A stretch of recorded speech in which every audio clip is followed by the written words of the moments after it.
gente falar mais sobre esses investimentos do governo do estado, eu recebo aqui no estúdio a secretária do Entorno, Carol Fleury. Seja muito bem-vinda aqui, o JBC. Bom dia para você. Bom dia, Liz. Bom dia a todos os nossos telespectadores. É um prazer estar aqui. É bom, né, chegar falando de uma secretaria nova que já chegou com investimentos muito importantes, né? Já são 6 meses aí de atuação da Secretaria Estadual do Entorno do Distrito Federal, trazendo ações levando, na verdade, né, aproximando o governo de 19 municípios que fazem parte dessa região e que anteriormente, como eu falei, eram esquecidos, né, pelas gestões anteriores. Exatamente, né? Tanto que, infelizmente, era uma região conhecida como nem, né? Nem era Brasília e nem Goiás. Era Goiás. E o governador Ronaldo Caiado falou, é Goiás, eu reconheço a importância da região, sei o tanto que é uma região rica, só que precisa da mão do Estado. E essa mão do Estado é o Estado de Goiás, são as políticas públicas de Goiás chegando na ponta, chegando em cada um daqueles municípios nessas mais diversas áreas. E qual é o balanço que você faz desses 6 meses de ação? O governador estava ontem mesmo, né, entregando lá serviços na área social para aquela comunidade, para aquelas populações, né? E qual é o balanço que você faz desses 6 meses de trabalho e quais são os desafios que você acha que ainda teremos pela frente? Então, o balanço é muito positivo. Ontem estivemos em Lusiânia, no Jardim Ingá.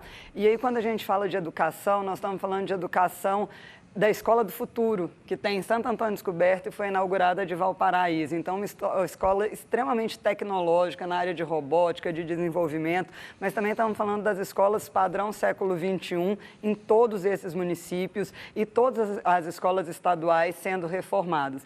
Quando a gente fala em saúde, a gente fala da Policlínica de Formosa, ele descentraliza a saúde daqui de Goiânia e da região metropolitana de Goiânia e leva para os municípios. Então, a gente fala de uma policlínica, inclusive com hemodiálise, para que esse paciente não precise se deslocar.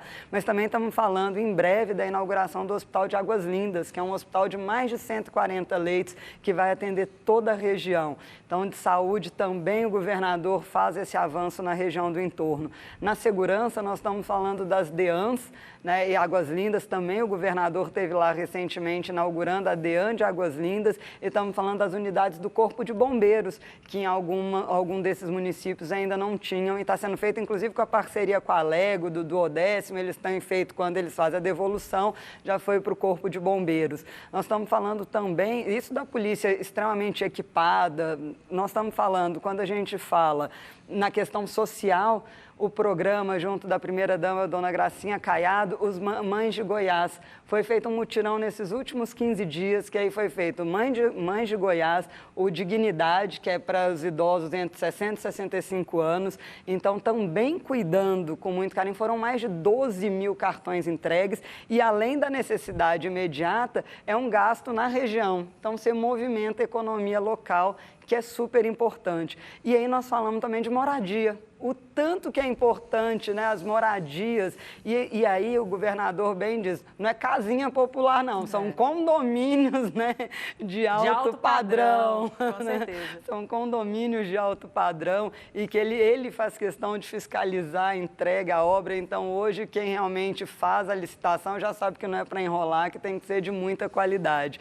E é o único estado que faz o benefício da casa a custo zero, mas também um benefício de mais de 46 mil para que as pessoas possam dar entrada nas casas e o valor da prestação da sua casa própria é muito menor que qualquer aluguel que ela estava pagando. Então, investindo muito na habitação também, dando dignidade para a região. Né? Com certeza. E o que eu sempre falo aqui no JBC é que os programas do governo do estado, eles são voltados não só para amparar, né, para essas pessoas nesses momentos tão difíceis, mas também para dar condições para que elas saiam dessas situações de vulnerabilidade, né? E aí, no ato, quando você assumiu a pasta, você também falou de um desafio que é muito importante, que eu acredito que é um desafio para todas as regiões de todo o Brasil, que é a questão da mobilidade. Né, com a inauguração de um terminal, né, se eu não me engano, o terminal Santa Maria, a expansão do BRT de Santa Maria, né? Como que está essa situação? A gente conseguiu avançar nessa proposta? Liz, avançamos muito. quando a gente falou, né, das coisas boas, e aí entramos no desafio, mobilidade segue sendo, sim, um desafio, mas o governador colocou como prioridade para o estado de Goiás, nas obras do PAC, a expansão do BRT de Santa Maria até Lusiânia, e foi aceita juntamente com Cora, né, aqui em Goiânia, o Hospital do Câncer Infantil, mas para a região do entorno, essa expansão. Então, está no PAC. Neste exato momento, nós estamos na fase de entrega de documentação, para que projetos e documentação para a celebração do convênio com a Caixa, para que no início do ano essa obra já seja licitada. Então, é um grande avanço. Também para a região do entorno sul, falamos do VLT, que são, né, os trens, também está neste momento na fase de estudo.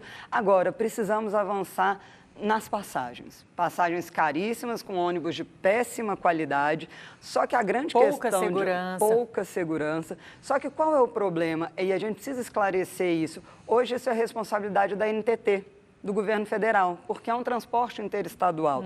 Então, nós precisamos fazer o consórcio interfederativo, que o governador Ronaldo Caiado, desde o início, se propôs, e como o ente colocar, ele falou, eu sei, é obrigação de vocês, mas eu coloco 1/3 desse custo, por conta da região, do estado. Eu sei que é uma população que mais precisa, eu já faço isso na região metropolitana de Goiânia, então vamos fazer no entorno. E o GDF também põe 1/3 e a União. Só que hoje a gente está precisando dessa ajuda da União. A União ainda não aceitou a formalização desse convênio, e é o caminho, é a solução para o problema das passagens. E neste exato momento está sendo feito o estudo das linhas, da quantidade, dos valores, para que a gente apresente isso para a União e consiga sensibilizar, porque isso para a gente é uma prioridade, é uma urgência, e a gente precisa da participação da União. Inclusive, a principal finalidade para a criação dessa secretaria em específico, né? É poder ali, junto com o governo do estado, com os governos municipais, poder chegar mais próximo do governo federal, né? Para atrair e também trazer recursos e financiamentos e serviços, enfim, para essa região. Então, você considera que esse também talvez seja um desafio para os próximos meses, avançar nessa aproximação com o governo federal? Exato. Esse é o nosso grande desafio, é conseguir esse consórcio interfederativo, da qual a gente precisa da participação do governo federal. E você avalia, Carol, que a população ali do entorno já percebeu que o entorno do Distrito Federal já está inserido aí nesse sistema de desenvolvimento do estado de Goiás? Já percebeu, sim. Eles têm visto, porque não é só de discurso, né? É o dia a dia da vida deles, fora a presença realmente do governador, da primeira-dama, coisa que não era comum. O governador só visitava aquela região para pedir voto em época de eleição. E hoje ele está lá presente, fiscalizando as obras, a questão ali no novo Gama de saneamento, o lançamento da ET, né? A gente está falando de saúde, e é coisa que o governar tanto também, que é uma demanda de muitos anos, mas não aparece, né? É aquela questão da obra necessária, mas enterrada, que normalmente os políticos não querem fazer. E o governador médico falou, gente, isso é saúde, isso é questão de abastecimento de água, é saneamento, é saúde.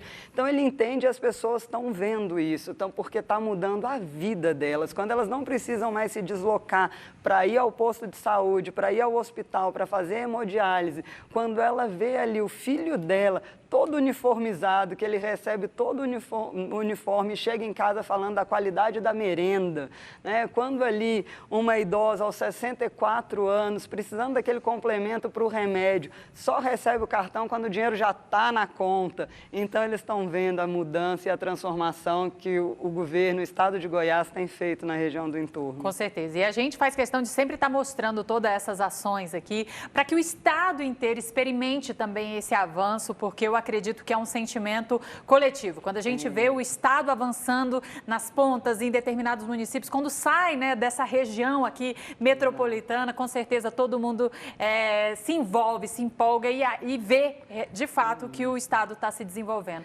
Isso é um ganha-ganha, né? E é pertencimento, orgulho, a região riquíssima.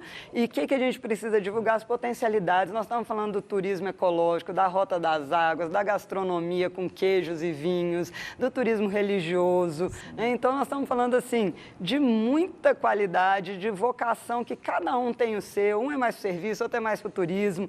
Então, inclusive, nós vamos fazer dia 21 e 22 uma feira em Brasília, no Parque da Cidade, no entorno tem. Vai ser uma pílulazinha de todos os municípios para mostrar as gostosuras de cada um, a rota do turismo, para que seja realmente assim, quando a gente pensa, final de semana, o que eu vou fazer? Não, peraí, eu vou dar um pulo ali para experimentar tal comida, eu vou em tal cachoeira, porque é isso que nosso entorno é. Tem segurança, tem educação e tem muita coisa boa para conhecer. E a gente sabe que as pessoas do entorno, né, os moradores do entorno, eles fomentam também a economia de Brasília, fomentam os serviços, né, em Brasília, até o turismo também, né, frequentando esses parques e tudo mais, e agora a gente faz o movimento contrário, né, Carol? É isso, o fluxo está invertendo, né? O Brasília está passando o final de semana, né, vai para as cachoeiras, vai para Piri, vai para Chapada, vai para Formosa, né, com Itiquira e tantas outras coisas boas. Então, é esse fluxo, isso inclusive no dia a dia, no transporte, quando a gente gera um emprego na região, quando a gente desenvolve a região, as pessoas não precisam se movimentar tanto, e é o que elas querem, ficar em casa, numa casa boa, com um serviço bom, com as políticas públicas acontecendo, que é esse o papel do Estado, chegar onde mais precisa e é a região que precisa, mas de muita potencialidade. Com certeza. Carol, quero agradecer a sua participação aqui no JBC, parabenizar pelo trabalho que já foi desenvolvido pela Secretaria e desejar muito sucesso aí para esses desafios. Obrigada. Eu que agradeço e nosso entorno está aberto para visitação. Obrigada, Carol. Bom trabalho para você. Boa.